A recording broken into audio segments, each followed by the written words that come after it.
Ladies and G's, boys and G's, it's the forbidden son of athletics, KaraboJ, with another episode of the TrackInsider ZA. Today I am alone.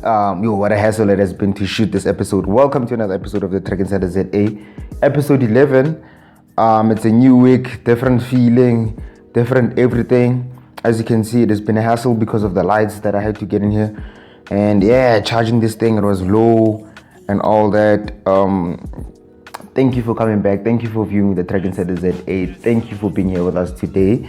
I am KaraboJ. I'm gonna get straight into it. No time wasting whatever this week. So, a lot happened. And this week of athletics, a lot happened locally, internationally. A lot happened. When I'm talking about locally, I'm talking about South Africa.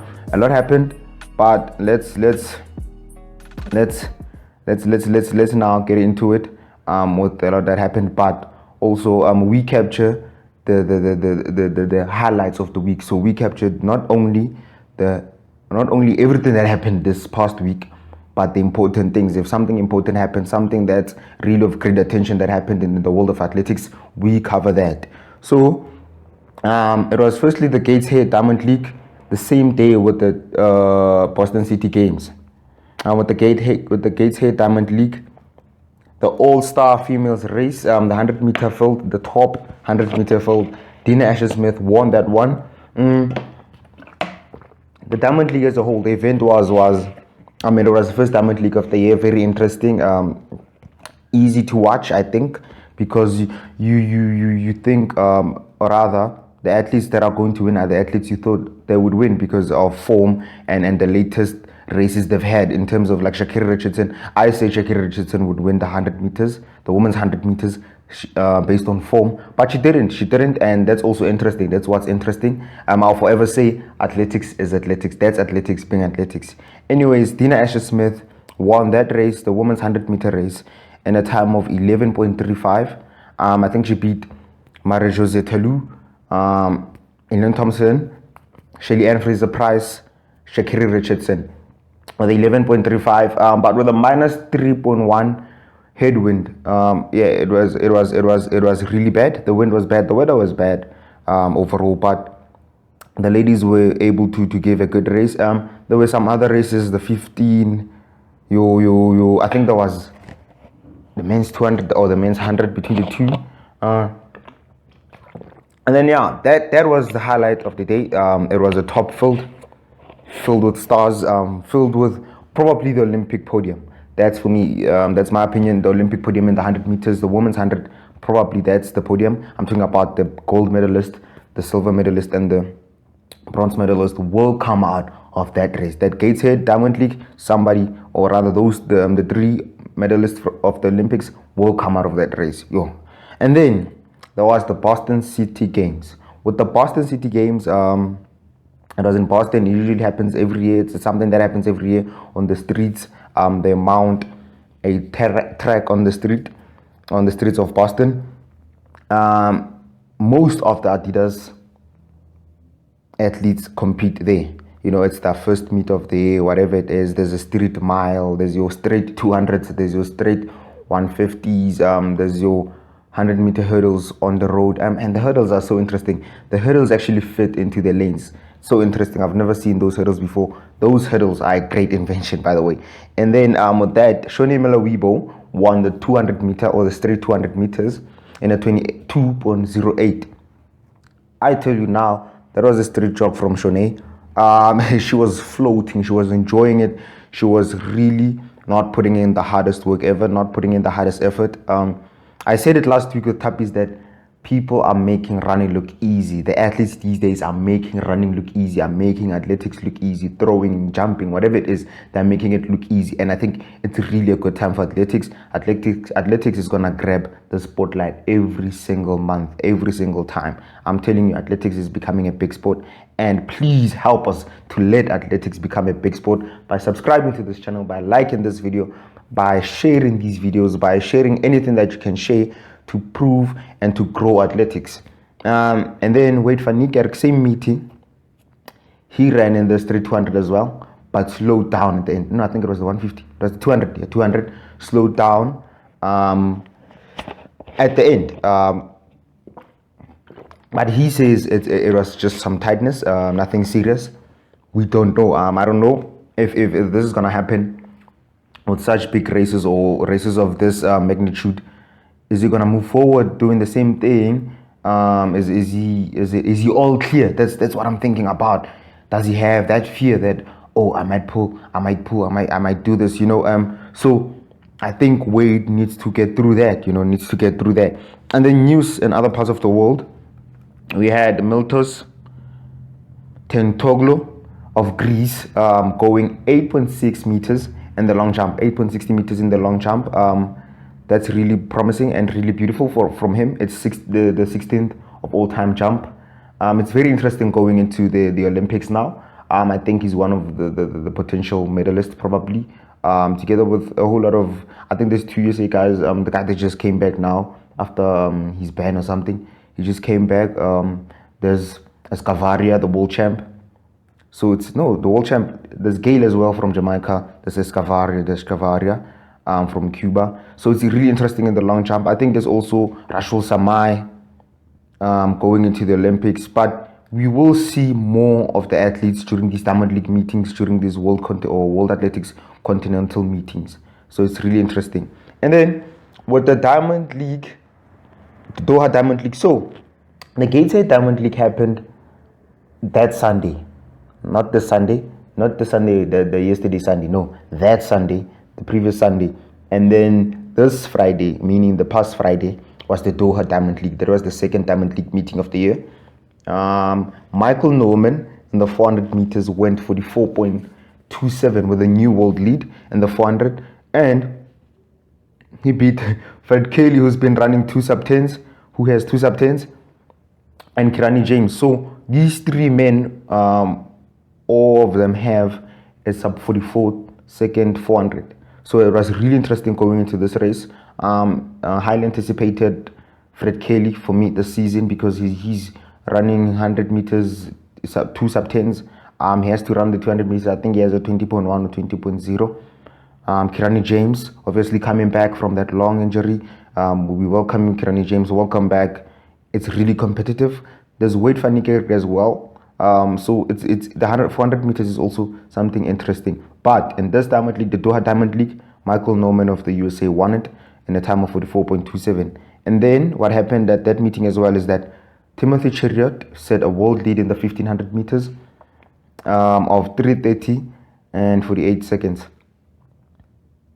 That's a world lead for me. That's going to be easily broken, because I think the guys are going to go sub 3:30 really early in the season. I'm thinking, the next few weeks, we will hear somebody going sub 3:30. I mean, Elijah Manango has to come back. George Manango is there. Jakob Ingebrigtsen, not a good race in Gateshead because of the weather. So we don't really know what the guys can do. There's a lot they can do.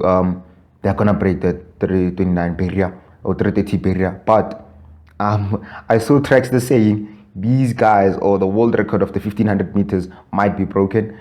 I don't think so. I don't think anytime soon that world record will be broken. I don't think the 1500 meter world record is even close to being broken. The men's record. Maybe the women's record, yes, Ifan Hassan, she showed us 2 years ago, 2019, she was promising, but didn't break it. Kensebedi Baba, I don't know where she is. But the women are pushing hard for it, but not the same as the men. So with the men, I don't think so. And then Kenya Mal sets the 800 meter world lead with a 143.91 800 meters. That's interesting. 143. Everyone is going fast with the opening races of the season. I don't know what's going on. And then 21-year-old Beatrice Chebet went really fast in the women's 3,000 meters. Went fast with the women's 3,000 meters with a time of 8 minutes 27 seconds. I'm trying to figure out why the age is being highlighted, right? I get information from external sources. Now, when I get information from external sources, when they're like highlight the age, 21-year-old, are we saying that a 21-year-old is a young person in athletics or what? That's what I'm trying to figure out. And I don't understand if, yes, 8:27 is a fast time. Not a crazy fast time, but a good fast time. But it's not too bad for a 21-year-old. It's not too bad. I believe that as a senior athlete at the age of 21 should be running this time. And then Shelly-Ann Fraser-Pryce won the Diamond League in Doha, the 100 meters in Doha with a 10.84 going sub 11.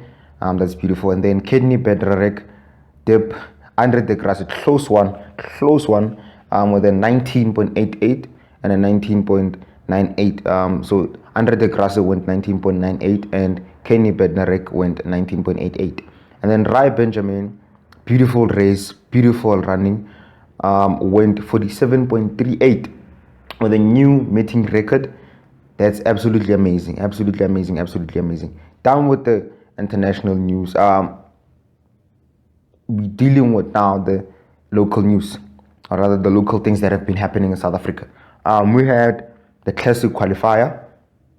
The classic qualifier, I want to talk about this. I want to touch on this. For me, the organization and everything that happened, the proceedings was bad, because I went into the race. I followed the live link, and someone was saying it's a handful of events, but they cannot be controlled. You know, they cannot be.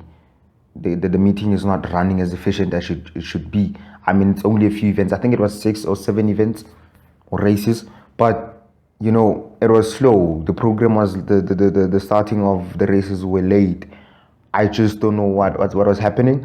The organization was bad. So we are not saying, or we are not bringing now anybody into disrepute or anybody into darkness and saying you flopped, you did this, we did this. Yes, the organization was bad, but we're trying to grow athletics. So let's grow it. Let's be better next time. Please, when we have such races, let's be better next time in our organization, in our running of the meeting, in our operations of the meeting, everything. Let's try to do that, because as much as everything at the meeting can be correct, but if the races start late, and it's just a few races, if the races start late, then there's something wrong. So let's try to fix that as South African athletics. Let's try to be more organized, more efficient, more faster, more to it, more to it. Now, ladies and gentlemen, this week I wanted to deal with the Olympic and African Championships team, the SA teams. The Olympic team was announced, I think it was Thursday. Yes, Thursday. The Olympic team was announced Thursday. The African Champs team was announced. If it has to be Tuesday or Monday. Oh, it was before that. I think it was before that. It was before that. Sunday, Monday, Tuesday. And this is the one that I wrote, right? The Olympic team. I want to be patient on this. I want to really think about this, because I've thought about it. But now what I say, I want to say something that's proper. I don't just want to say something, because I thought that this team was the Olympic team. And then I went around asking people if this is the final Olympic team, and the answer is no. So this is not the final Olympic team. Don't be concerned. This is not the final Olympic team. So what happens with the Olympic team, I'm talking about the selection, is that the different federations send their list. For instance, I'm gonna make this practical. ASA. What ASA does is ASA looks at, okay, we've set out a standard, a qualifying standard, A and B standard, for every single athletics event, track, road, whatever it is. They've set out those qualifying standards. If an athlete or athletes beat those qualifying standards, I'm talking about being better than the qualifying standard or equaling the qualifying standard, they then qualify, right? And then ASA sends out those list of athletes, or the names of the athletes, to SASCOC. SASCOC is now the head of Olympics. The SASCOC is the one that sends out the Olympic team. SASCOC is responsible for the entire Olympic team. So all these other federations send their lists to SASCOC. SASCOC compiles this list. Okay, in the athletics team, this is who we have. Hockey team, this is who we have. Rugby sevens, this is who we have. From SAFA, I'm talking about the under 23s, this is who we have. And that's the team they send out to Olympics. Now, with the athletics team, this is who is on that preliminary team. Let me rather say it's a preliminary team. Akani Simbini, Antonio Alcana, Cheswell Johnson, Clarence Monyai, Desmond Mokhobu, Dominic Scott, Elroy Geland, Gerde Steen, Yvette van Zyl, Jason van Rooyen, Rocco van Rooyen, Rashul Samai, Tipi Tipi, Mokoka, Wayne Sneeman, Wendenell, the 4x4 team, and the 4x1 team. The question I had was, why is Gift Leotlela and Kyle Bleghnoot not on the team? This team was released on Thursday, and both these athletes beat the qualifying standard before that. Gift Leotlela ran a 9.94 at the USA Championships, USA Athletics Championships at UJ. He ran a 9.94, which was a new USA record. An Olympic qualifier is not on the team. I'm failing to understand that. Why is he not on the team? Maybe the team was sent to Saskok before the meeting. Maybe. I don't know. Maybe, just maybe. And then Antonio Alcana. No, not Antonio Alcana. Kyle Bleghnoot, also at the same meeting, through an Olympic qualifier, over 21 meters, is still not on the team. I still don't understand it. I still don't understand it. My biggest concern here as the forbidden son of athletics is our selection criteria is number one, limiting us to getting that Olympic experience, to limiting us to be on this Olympic team, because it's so hard to run some of these things that they demand. It's good and bad. Good in the sense that when you beat the Olympic qualifying standard in South Africa, you are probably sure that you will get a medal or finish in the final of whatever event that you do, because the Olympic standard of South Africa is like basically winning African champs, basically winning even winning a Diamond League meeting, because in the 100 meters the Olympic standard is a 10:03, a 10:03. ASA is saying run a sub 10 to qualify for the Olympics. That's what they're saying, run a sub 10 to qualify for the Olympics. That's how I see it. Antonio Alcana, not Antonio Alcana, I'm talking about Alcana. Antonio Alcana, not Antonio Alcana, with the 100 meter hurdles, 110 meter hurdles, the men's hurdles, the qualifying standard is a 13.38. By the way, I don't think Antonio Alcana has qualified yet for the Olympics, or he has ran this time. I'm talking about during the time that was given. I don't know if he has. I didn't see it. I looked for it. I looked for the performance. I looked for the race where he ran a 13.38 or faster. I did not see it. That's a question I'm asking myself. Why are some people on this team as well? Chiswell Johnson with the long jump, he's the one that qualified with the 8.17 meters. Definitely congrats to him. With the long jump, I feel like everyone who jumps above 8 meters in South Africa should be on the team, because we have 3 to 4 guys who jump over 8 meters in South Africa at this time. I'm talking about actively. This is Divan Manuel, the guy from Tax, I forgot his name, Rashul Samachas, Will Johnson. So those are the 4 guys that are actively jumping over 8 meters. I'm talking about any meeting you give them. Let the guys go out for experience. Let the guys go out there to give their best at the Olympics. With the 200 meters, 20.31, that's the qualifying standard. The guy who has qualified is Clarence Monyai, Patuchetsu Masongai. I've said this before. Let the kid qualify for the Olympics. Oh my word, that light might fall. Let me put this. Patuchetsu Masongai, by the way, ladies and gentlemen. Let the kid be on the team. You know what I mean? Let the kid be on the team. Let the kid try all his best. Let the kid try whatever he can give. I hope the slide is not on the thingy. But if it is, anyways, we're gonna continue. Let Patu be on the team with the 200 and the 100. With the 100, he just recently qualified for the NCAA champs, the track and field champs. In Oregon, I think it's in 2 weeks. Yeah, it's in 2 weeks.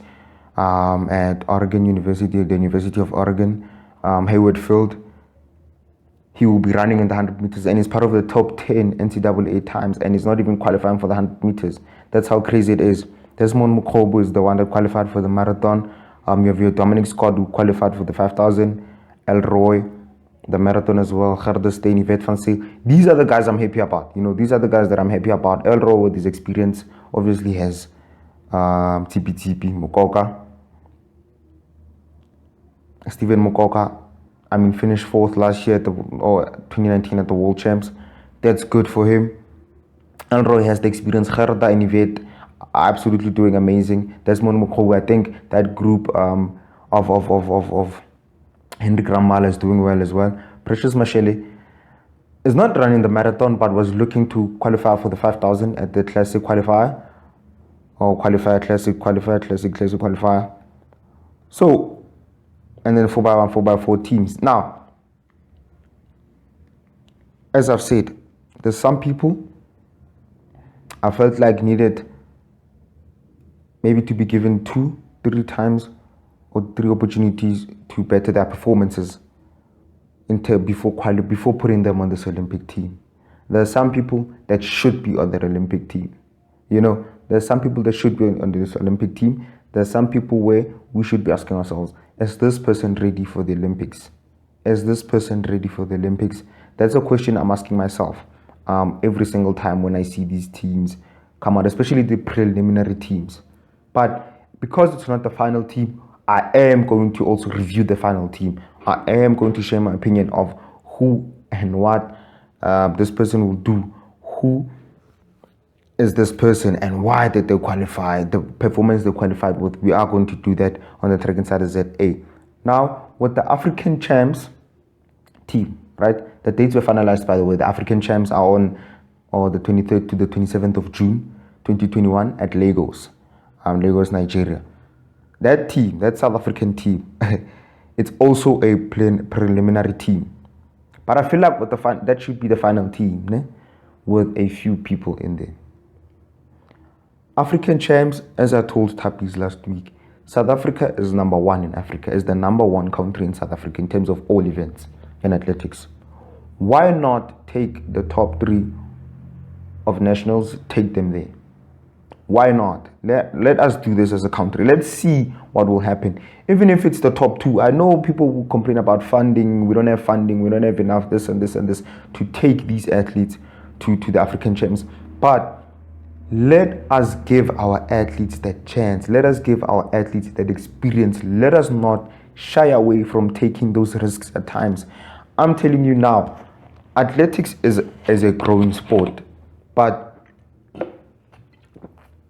us as athletes, our federation, in some way, is limiting the growth of athletics.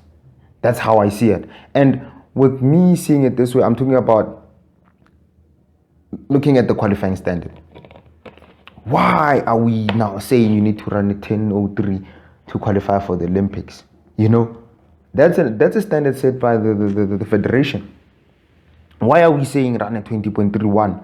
There are people that are running your 20.4s, 20.5, 20.2 years. That's a qualifying standard, but they're running so beautiful. There's so much progress in these athletes. Let's offer them the opportunities to get the experience. There are some young athletes like Tsebo Mats also I felt should be on this team, the African team, the African Champs team, the Olympic team.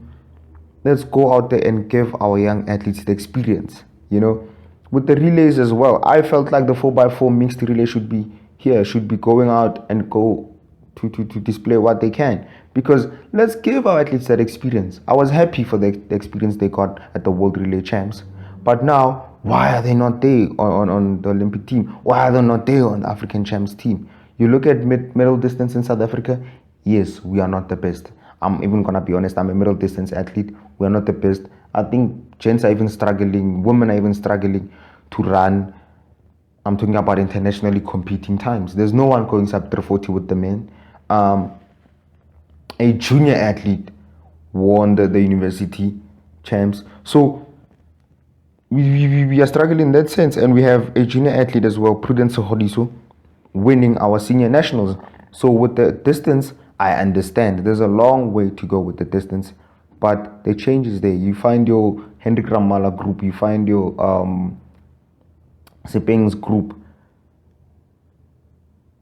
Those are the groups that for me are progressing well. But That's not.